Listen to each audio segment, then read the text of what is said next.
Hi అండి, welcome to my channel my village life style vlogs. కొత్తగా కనుక ఈ ఛానల్ చూస్తుంటే ఛానల్ సబ్స్క్రైబ్ చేసుకోండి. అలాగే వీడియోని స్కిప్ చేయకుండా చూడండి, నచ్చితే లైక్ చేయండి. ఇంకా ఈరోజు వీడియో అయితే ఫుల్ బిజీ అండి. ప్రాబ్లమ్స్ అన్నీ ఒకేసారి వస్తాయంటారు చూసారా, ఆ టైప్లో అయిపోయింది. ఇంకా ఆ రోజు మార్నింగే హాస్పిటల్కి అయితే వెళ్ళాము. మా అబ్బాయికి కొంచెం ఐ ఇన్ఫెక్షన్ వచ్చిందని చెప్పి చూపించడానికి భీమవరం తీసుకెళ్ళాను. అంటే హాస్పిటల్కి 8:30 కల్లా స్టార్ట్ అయిపోయాము. దానికంటే ముందు ఏం జరిగింది అనుకుంటున్నారు, ముందు రోజు నైట్ కూడా కాదు, ఈవినింగే గ్యాస్ మీద పాలు పెట్టి బయట వాకలేదో తుడుస్తున్నాను, అంతే చూసేటడికి గ్యాస్ అయిపోయింది. మళ్ళీ మాకు నెక్స్ట్ డే ఈవినింగ్ వరకు గ్యాస్ రాదు. ఇంకా చూసారు కదండి, అంటే అప్పుడు అనుకోలేదు ఇలా హాస్పిటల్కి తీసుకెళ్దాం చూపిద్దామని. Next day lunch box ready చేయాలి కదా, ఓహో బాబు ఇప్పుడు అయిపోయింది అనిపించింది. ఇంకెలాగా నెక్స్ట్ డే ఇంకా హాస్పిటల్కి అనుకున్నాం. ఇంకా లంచ్ బాక్స్ అడావిడైతే ఏమీ లేదు. ఇంకా రైస్ కూడా అత్తయ్యాల గ్యాస్ మీద పెట్టేశాను. పప్పు అన్నము రెండు అయితే త్వరగా అయిపోతుందని వండేసి 8:30 కల్లా స్టార్ట్ అయ్యాము. డాక్టర్ గారు ఏమో 10:30కి వచ్చారు. ఇంకా అక్కడ చూపించేసి ఇంకా దారిలో రిలయన్స్ దగ్గరికి వచ్చాము. అంటే చిన్న చిన్న గ్రాసరీస్ ఏవో కావాల్సి వచ్చి తీసుకున్నాము. ఆ తర్వాత మిషన్ దగ్గరికి వెళ్ళి కొన్ని బ్లౌజెస్ ఉంటే మిషన్ దగ్గర ఇచ్చేసి కొంచెం పనులు ఉన్నాయిలేండి, అవన్నీ చూసుకుని బస్ స్టాండ్కి వచ్చేసరికి 1 గంట అయ్యింది. ఇంకా బస్సులో అయితే సరిగ్గా మేము బస్ స్టాండ్కి వచ్చేటట్టుగా ఒక బస్సు ఉందండి, ఇంకా ఫుల్ నిండిపోయారు. సరే ఎందుకు ఖాళీ లేదు కదా, నెక్స్ట్ బస్ కోసం ఉందామని చెప్పి 1 అవర్ వెయిట్ చేసామండి. ఇంకా రెండో బస్ కూడా అలాగే ఉన్నారు. అసలు ఎంత చిరాకు వచ్చిందో, ఇప్పుడే ఇంత రష్ ఉన్నారు, రేపు ఫ్రీ బస్ అంటే ఇంకా అసలు ఎక్కడానికి కూడా ప్లేస్ ఉండదేమో అనిపించింది. అసలు ఎప్పుడు చూసినా అసలు ఖాళీ ఉండదులేండి. ఇంకా అలాగా 1 గంటకి బస్ స్టాండ్కి వస్తే 3 అయ్యింది. ఇంటికి వచ్చేసరికి మాకు అరగంట పడుతుంది భీమవరం అంతే. అంతసేపు బస్ స్టాండ్లోనే ఉండవలసి వచ్చింది. ఇంక ఇంటికి వచ్చేసరికి పైపు వచ్చేసింది. ఇంకా మా అబ్బాయిని నీళ్లు పట్టేయమని చెప్పాను. అంటే మోటార్ వేసేస్తాం, కాకపోతే ఎక్స్ట్రాగా ఇప్పుడు ఇక్కడ డబ్బా టుక్కు పెట్టుకుంటాము. ఇంకా అవన్నీ పట్టుకున్నాము. ఇంకా తర్వాత ఇంకా మాకు గ్యాస్ రాలేదు కదా, ఇంకా ఏ పని లేదు. టీ కూడా ఇంకా అత్తగారి దగ్గర తాగేసినాము. ఇంక ఇక్కడ అత్తిలు తీస్తామండి, జస్ట్ అక్కడ అయితే యాడ్ చేస్తాము. మా సిస్టర్ సరే చూస్తారు కొంచెం యాడ్ చేశాను.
అత్తిల్లో సుబ్బారాయుడు ఫెస్ట్ అయితే చాలా బాగా జరుగుతుంది అండి. ఆల్మోస్ట్ ఆ అత్తిలి చుట్టుపక్కల ఉన్న వాళ్ళందరికీ తెలుస్తుంది, చాలా మంది వస్తారు కూడా.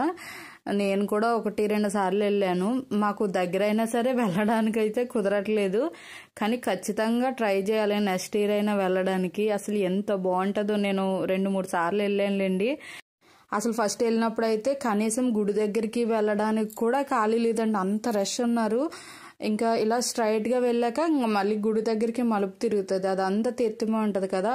అసలు జనం ఎలా ఉన్నారంటే ఈ లైన్ దాటి మేము అసలు వెళ్ళలేకపోయాము, అందుకని ఇంకా వెనక్కి కూడా వచ్చేసాం. అప్పుడు అంత రష్ ఉంటారు. ఈవినింగ్ టైం అయితే చాలా ఎక్కువ ఉంటారు. మనం తాతీగా తీర్థం అంతా చూడాలి అంటే ఆఫ్టర్నూన్ వెళ్తేనే బెటర్ అండి.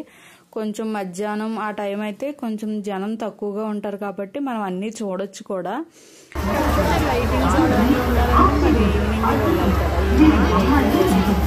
ఈవినింగ్ చాలా గేమ్స్ కూడా ఉంటాయి. ఇంకా ఆ రోజు నైట్ అయితే చికెన్ పకోడీ తెచ్చుకున్నాం. మా ఊర్లో కూడా షష్ఠి బాగా జరుగుతుందని చెప్పాను కదండి.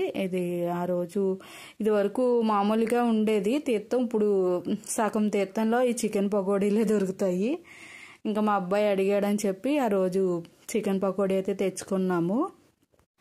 అంటే షష్ఠి రోజే అడిగాడు, కాకపోతే ఆ రోజు సాటర్డే అయ్యింది, మేము ఎవరైనా నాన్ వెజ్ తినాం కాబట్టి తీసుకోలేదు. టేస్ట్ అయితే బాగానే ఉంది, కానీ కొంచెం ఎక్కువగా వేగిపోయినట్టుంది, కొంచెం బ్లాక్గా అయిపోయింది. టేస్ట్ ఓకేగానే ఉందిలేండి, తినేలాగే. సూపర్గా ఉంది అని చెప్పి అంత అయితే ఏమీ లేదు. ఇంకా తర్వాత ఇంకా ఖాళీగా ఉన్నాం కదా, ఇంకా కాయిన్స్ అన్నీ తీసాము. మా అబ్బాయి చూసుకుంటున్నాడు. ఇవి పాత కాయిన్స్ అండి, అందుకని చెప్పి అన్నీ దాచాము.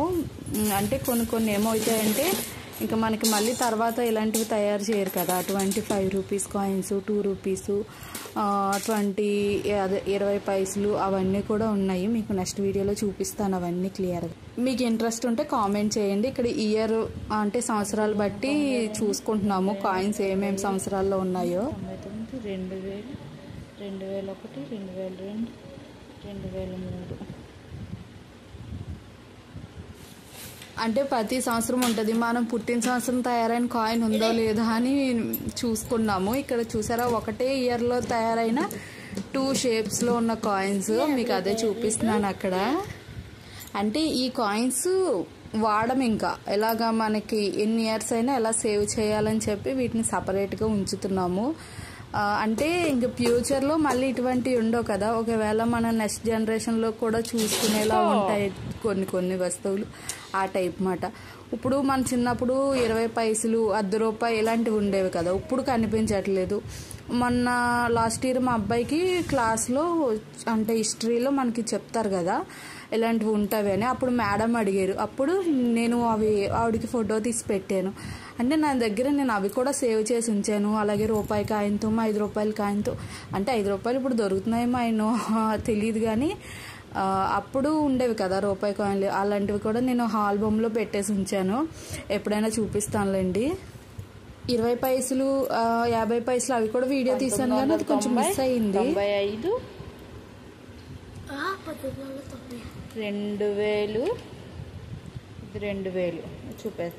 1990, 95, ఇది 2000, ఇది 2003, ఇది 2003. 2003లోనే రౌండ్ ఒకటి, ఇలా డిజైన్ ఒకటి. ఇది 1992.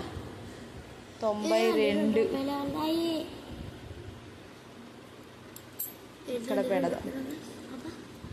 90, 92, 95, 2000, 2003.